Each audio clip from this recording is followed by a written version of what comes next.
Welcome back, Akira Bike Project fans. It's been a little while, but there is great progress to share here.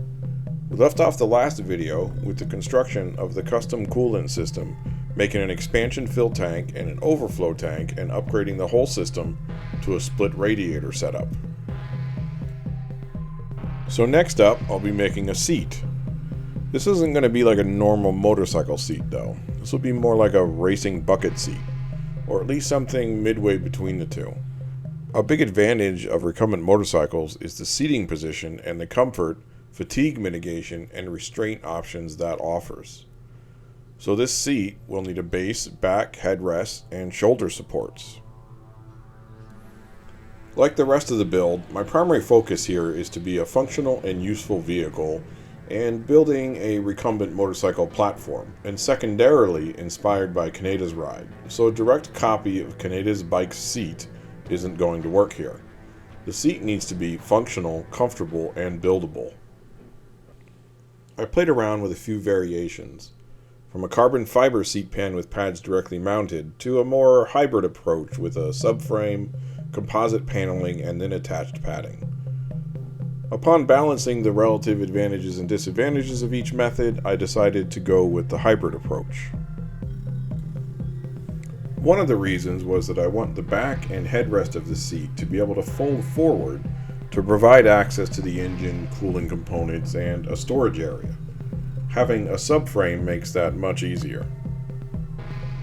To get started building, I make a full-size and functional mock-up of the seat up on the frame on the jig using cardboard, fiberboard, plywood, and nylon-wrapped cushions.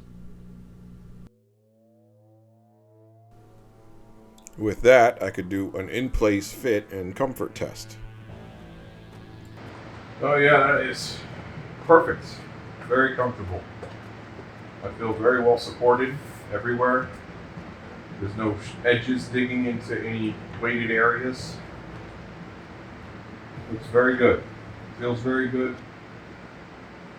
I think I'll construct some wings along with it on the upper shoulders and maybe right here when I make the seat pan. I think it's pretty good. Satisfied then with the full-size ergonomic test, it's time to start building. My seat is more like a racing bucket seat than a motorcycle seat, and it will have an aluminum subframe to help support the extra size and weight. To make sure the subframe is accurate, and so I can make more of them, I designed this jig for making the seat frame. This is made from laser-cut steel parts from Send Cut Send. Okay, let's go ahead and put this thing together. The fit here isn't as tight as I wanted it to be. I tried to leave some clearance to make room for the laser cutting kerf, but I just left too much. I really wanted these to be snug and like you had to tap them in with a hammer. And now we're just going to drop these all in. It should be fun.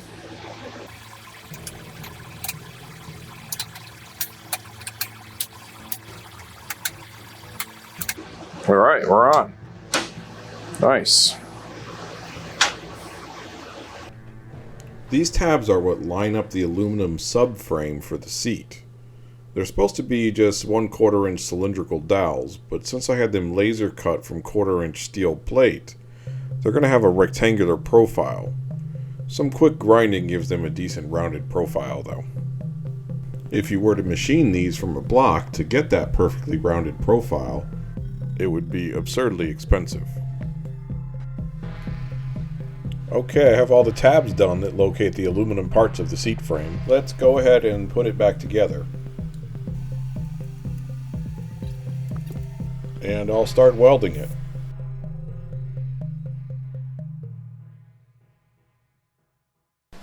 And then flip it over and weld the other side.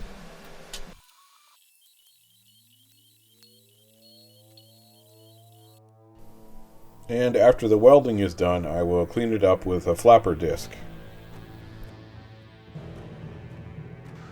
Okay, we got this welded up and cleaned, and the last parts to add are these little gussets that hold the wings, as I call them. So you're looking at the seat, the front of the seat is this way. The seat frame lays on it like this. This is the upper back.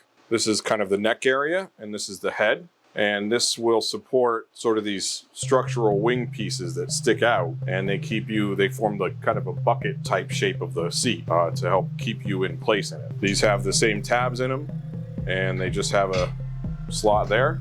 I just need to make sure they're square. So yeah, let's go ahead and weld these on.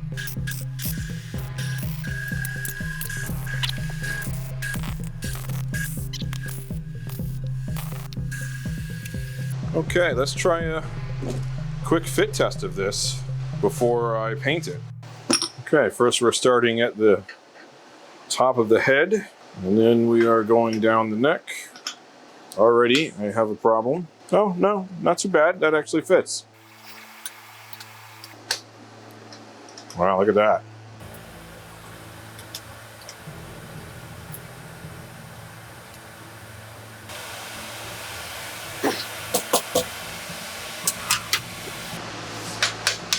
Yeah, nice. Well, these seat mounting pieces have larger holes on this side and 1/4 inch holes here. So these 1/4 inch holes I'm using to line up, but that's also how these are going to get mounted to the seat board. Nice, very snug fit. I like it.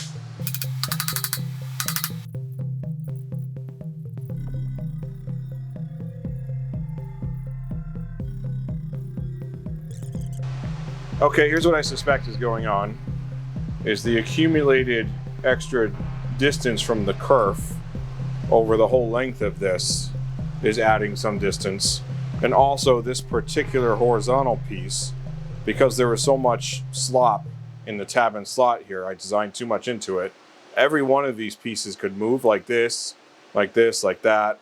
So I think between the combination of those two things, it's resulting in this being approximately about a 1/16 of an inch off in the alignment pins here. So I'm going to open that hole up underneath there, unless I can kind of clean these and move it closer, but I don't think so.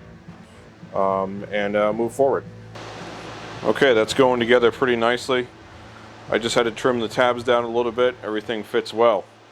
Okay, next up we have the supports for the sides of the seat. They're kind of wings that come out and support your shoulders and keep you from sliding around side to side. The interesting problem with these is that they could not be laser cut at this angle through the entire length of the material. And I presume that this is because the laser cutting tool only moves on the X and Y with respect to the part being fed in and out of the tool, the stock holder.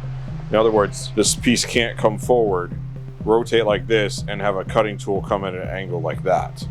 It can only do this. So the workaround I came up with was that I would extend the tube out and just kind of model the hole that will be there, and then I'm just going to go to my bandsaw and cut it right there and right there. I think that's a good enough solution for now, and we'll go from there. Okay, here's the first one cut. Just cut it on the bandsaw and hit it with the file, and let's see how it goes. Oh, look at that. Very nice. And I should be able to clamp these in as well. Yep. Beautiful. Let's do the rest. With the fit test of the jig for the seat frame looking good, I think it was time to go ahead and paint it. And there you have it. This jig will make it quick and easy to make additional seat frames. So let's go ahead and actually make the frame now. I'll start by putting all the frame parts on the jig. These are laser cut 1-inch square aluminum tubes with tabs and slots to fit together, as well as alignment holes to line up in the right place on the jig. The alignment holes also serve as pass-through bolt holes for mounting the seat pan.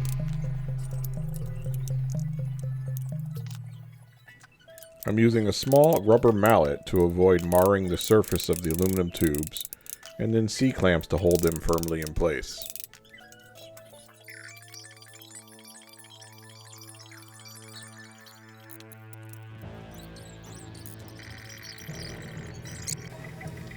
I took care to ensure this jig was made from all laser cut flat plate parts, as costs rise dramatically when you start milling blocks of steel.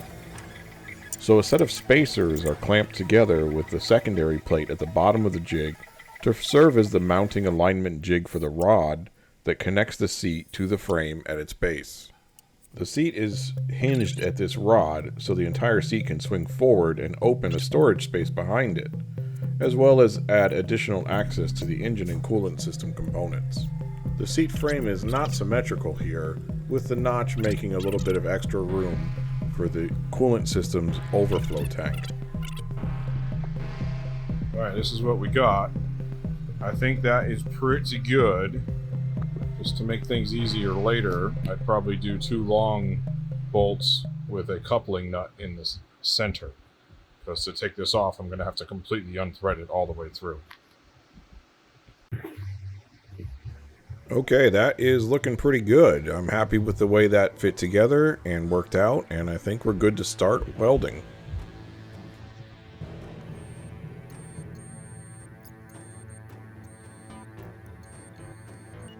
Okay, I got everything welded on the back here. I'm kind of worried about whether this will be able to come up off of the fixture, because each one of these little knobs that sticks out on this, in this area, they're angled outward and they're going into a drilled hole, so they're going to be catching on the corner. Hopefully it's not too much of a resistance and this has a little bit of flex to it so I can pull it right out, but let's see. And it's also going to be catching on these little wing supports too. Now the only place that's not welded is the hinge down here, so I'm just going to lift it off there and leave that piece on for now. But it's enough to fit test it and see how it looks. Okay, it doesn't come off with a slight tug. Oh, and now we're bending it. So I don't think I want to do this anymore. Okay, so I'm going to want to at least weld a little bit on these sides here. I should be able to get away with a lot fewer clamps now, turn it sideways, and I'll do a couple of them here and a couple of them here.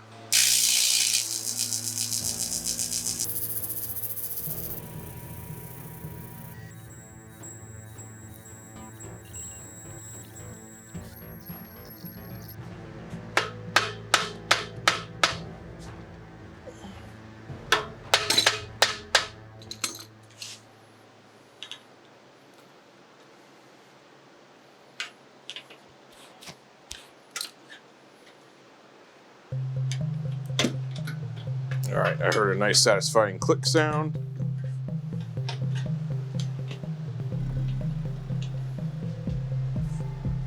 Oh yeah, I am caught in here with the tabs and slots. All right, look at that. Wow. That is not bad at all.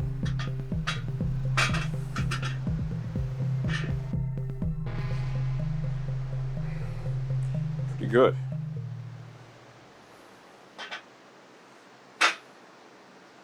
Let's fit test this thing. See how it looks. Good enough. Look at that. That's beautiful. It's gonna be right about there. Really need 3 hands. There we go. Look at that. That is pretty freaking cool. That's approximately where it's gonna go. Nice shoulder support, wings. That is pretty darn awesome. Okay, there you have it. The underlying seat frame looking really good. With that, I think it's time to move on to the seat pan construction. Well, that is it for this video, but part 2 is already done. I hope you all enjoyed this and find this process interesting. Part 2 is available now for Patreon subscribers and will be published publicly about a week from today.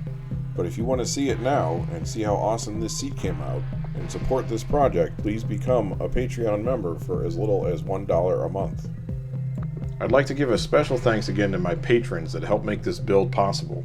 If you like the build, please become a patron today for as little as $1 a month, or sign up for the free tier and get notified of updates. Every little bit helps accelerate this project, and I definitely appreciate it.